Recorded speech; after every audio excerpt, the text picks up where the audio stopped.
Well, good morning, everybody. Welcome back to the Trig Podcast of Joy and Gold. So TV, make sure you hit that bell notification, click subscribe, like this video, share it with your friends on this Halloween day, October 31st, 2019. Welcome back to this channel. Welcome back to this video. Talking today about a topic that a lot of young adults that I work with, they tell me that they have a hard time talking to people about their real feelings and how maybe up to 80% of their social interactions are fake or just not real or just not what they want to talk about.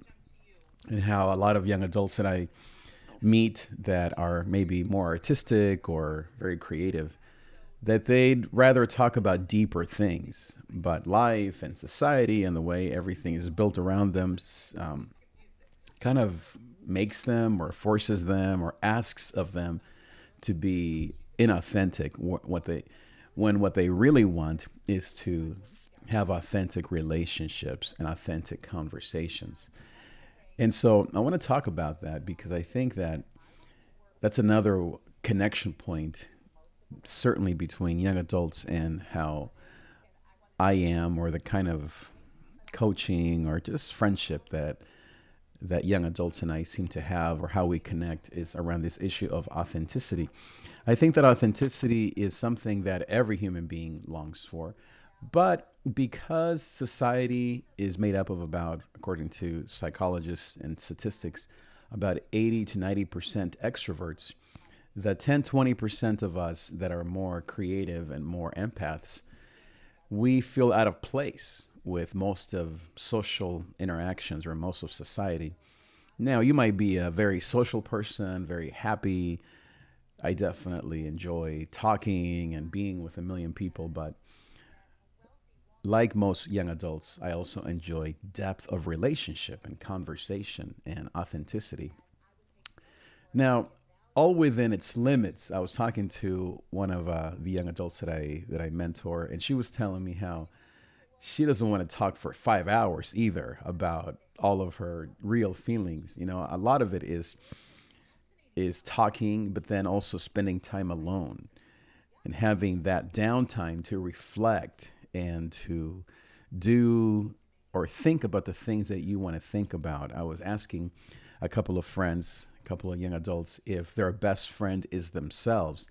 And they were telling me that not necessarily. I mean, they enjoy that downtime, but they really want relationships and authenticity. And it's not about, I was asking this one young girl about her dating experience, who we're talking about if that's part of the need that she has. And she was saying, well, not really, because most boys, they are just flirting or just simply wanting to get her attention. She was telling me how one of them followed her to her car right after a class at school in college, and how she just kind of was basically just telling him to go away in a nice way. And that's not what young people need or want. They actually want depth of relationship. They want conversation. They want authenticity, most of all. Community, I guess, as us adults say it. But I would say young people, they call it relationship, just authentic relationships. And I think that this world that we live in is anti-relationships, is anti-social. And don't be, I guess, don't be tricked, I guess, into thinking that young people enjoy social media. Sure, that's what it seems like, but it's not because they would rather be on their phones than talking to someone authentically. No, of course not. They would rather talk to someone authentically. But society is not made to be authentic. You go to work, you're driving in traffic, you're on your phone, you're at the gym, you're at the grocery store, and it's all about just transaction. Just do this and do that and get things done and get there quickly. And you have all these, I don't know, people, I guess, complaining at you, and you have to make so many decisions every day. You go to work, you work at a restaurant, you serve tables, you work maybe at a juice bar, or you maybe work at your college, and there's just constant pressure to perform. And that's very tiring for us empaths and creatives and success people. We want to succeed. We don't want to be poor. We want to have peace and have our bills be paid. We don't want to be a burden. But the world that we live in is more based on productivity and kind of that conveyor belt idea of the 50s, where you have just these factories producing the same thing over and over again. The education system is that way. The DMV, you go to the hospital, you go to school, everything around us is made for efficiency, not for authenticity. So, how do you then find authenticity? Well, I think that conversation and maybe even slowing down is important. Chemistry is another important thing. When you feel that connection with someone, maybe that's the moment or the time to say to that person, I don't know, without being creepy, I guess, can we talk? Or maybe if that person does approach you, to say, I'd love to continue talking about this topic, maybe offline, maybe through Instagram or through texting, or even better, of course, meeting one on one with that person.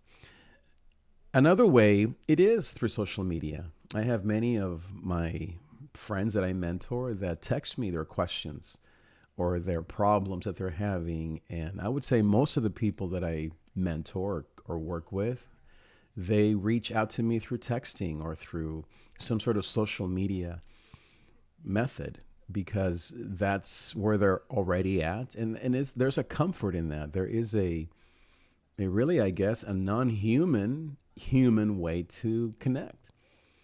And so now what's good is that sometimes when the texting is just, I mean, it's just too much, too many words, and you're not getting anywhere, then I will say to that person, just call me and let's talk on the phone. And so that's been also very, very good. Or maybe we'll set some sort of meeting, or maybe a training that comes out of that conversation.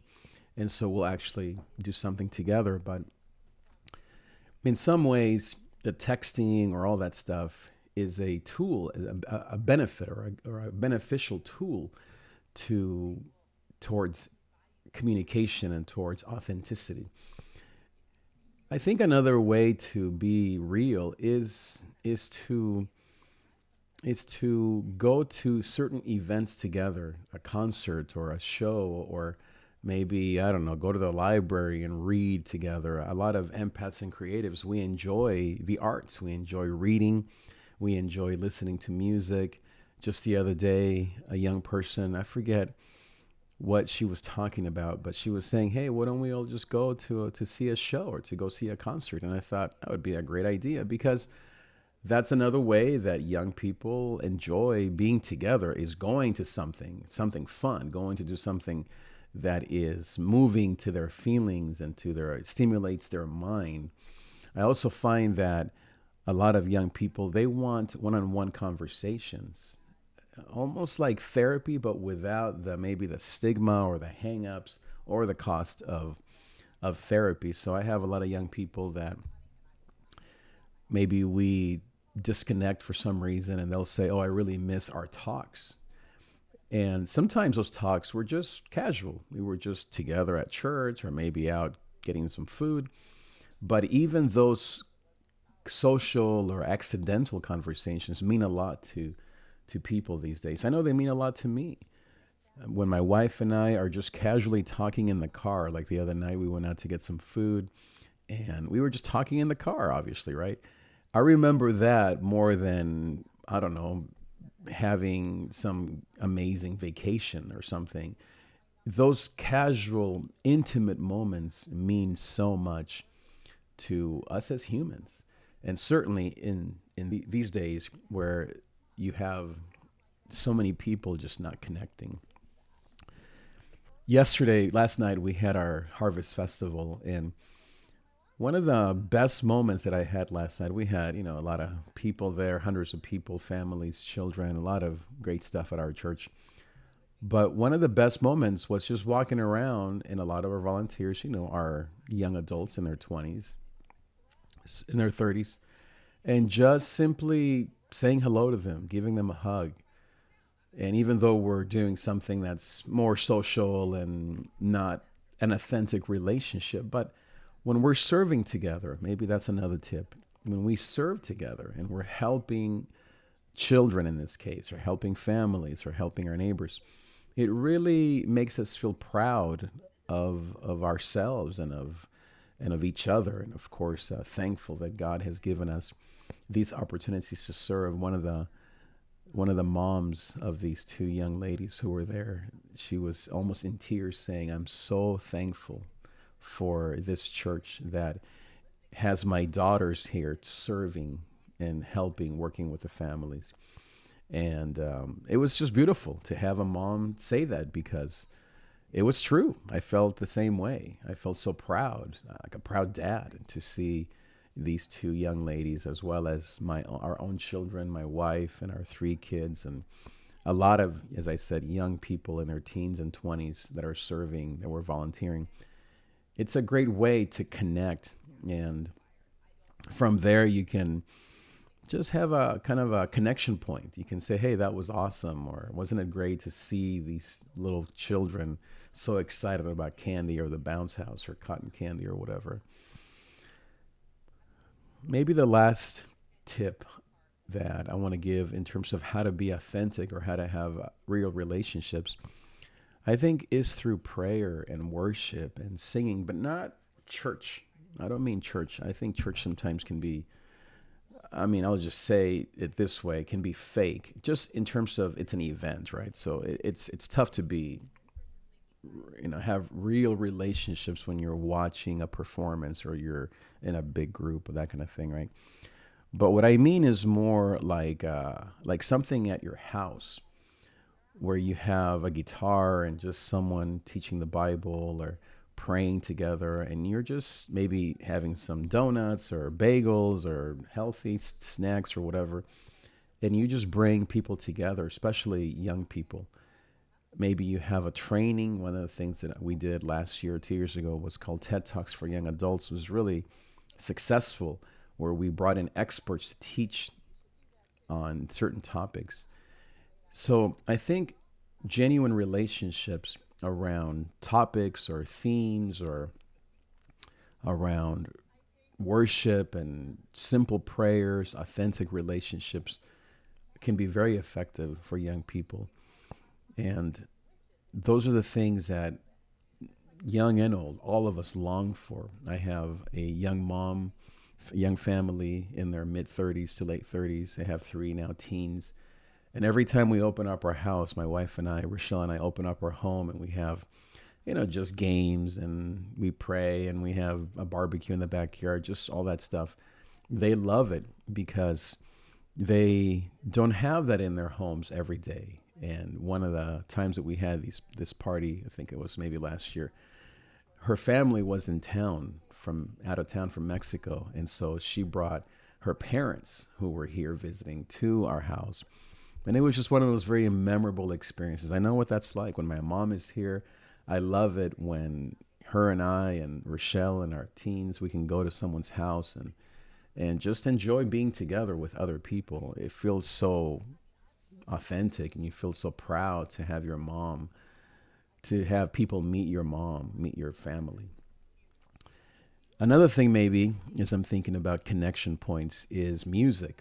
I have young people who love music. They're very creative. They love writing songs or rap, or they love beat songs. As you know, I love to make beats. And so that's been another wonderful connection point for between us, is to have just someone come over and play music and write songs. I have my good cousin, who I love so much. He plays guitar, and he raps and plays bass and all these things. And so he comes over every couple of weeks or once a month or so, and we play music together. And he's in his early 30s, late 20s.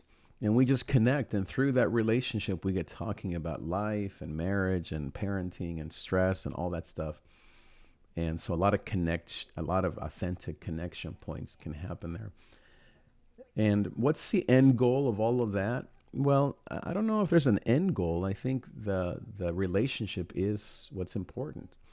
It's just to have our hearts be open because of our society being so driven. We feel like our hearts are constantly being shut down.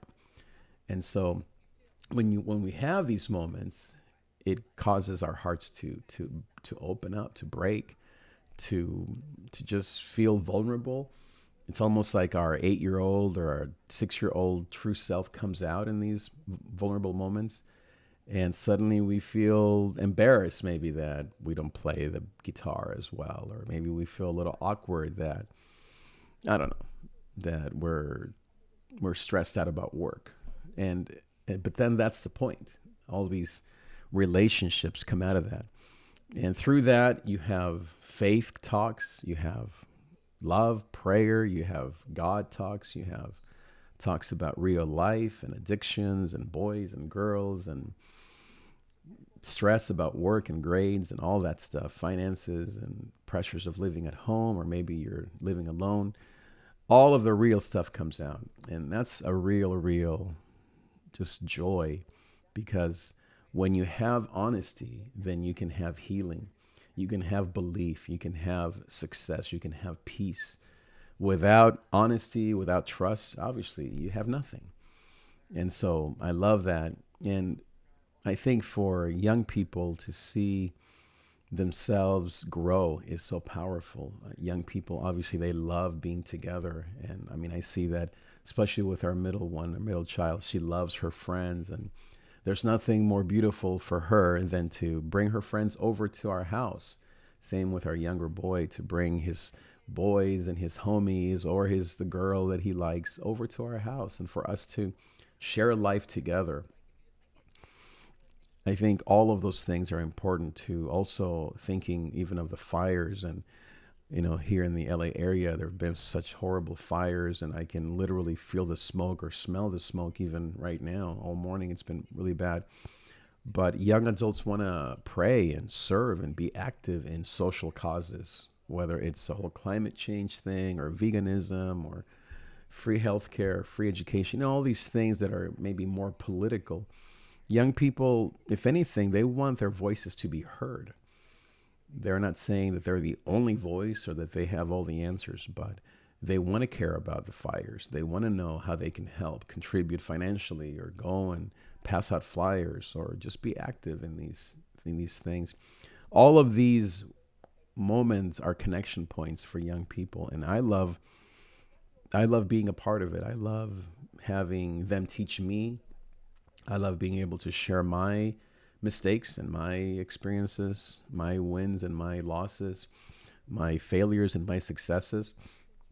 Excuse me. Oh, these fires are pretty bad. And to be able to grow together. And I do believe that young people, they want authenticity, but it looks different than the way we adults think it should be. And so I hope that these tips have helped you, if you are a young adult, to know that it's possible to have authentic relationships and to heal, to believe, to go deeper with God, and to know that certainly my wife and I and me as just a mentor here online, I really care about you. And so if you are a part of my church, of course, I want to offer you all of our free services. If you're someone else outside of our church community, then I do have paid services that I offer to just give you time and space to have that third coach. Your parents, you have maybe your spiritual guides, or maybe you have a therapist, but then to have that third space or that third person that can in some ways bridge all of these different things and help you just be real, help you learn, grow, be heard, have someone outside of your house and work and church environment that can kind of walk with you in a compassionate way, in an empathic way, in a very practical and knowledgeable way, filled with wisdom from God. and years of experience and training and all the rest. I am a certified mental health coach through the Orange County Health Department. Of course, I'm also a seminarian, as well as a very successful or thankful husband of 25 years and father, of course, to these teens that you see here on this video. And so I offer free coaching for young adults as a way to help, as a way to connect, as a way to love. And then if you want something more consistent, then yeah, I do have some paid services, but I offer just free advice as a way to love and to hear and to talk to young people that I love, that I relate to, and that I know that have a lot to say.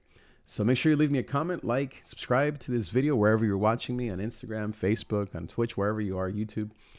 And make sure you click the link at the bottom of this video. Thanks so much for watching. Happy Thanksgiving, or happy, well, soon Thanksgiving. Happy Halloween, happy Thanksgiving, happy Merry Christmas, happy New Year, and have a great rest of this day. Adios.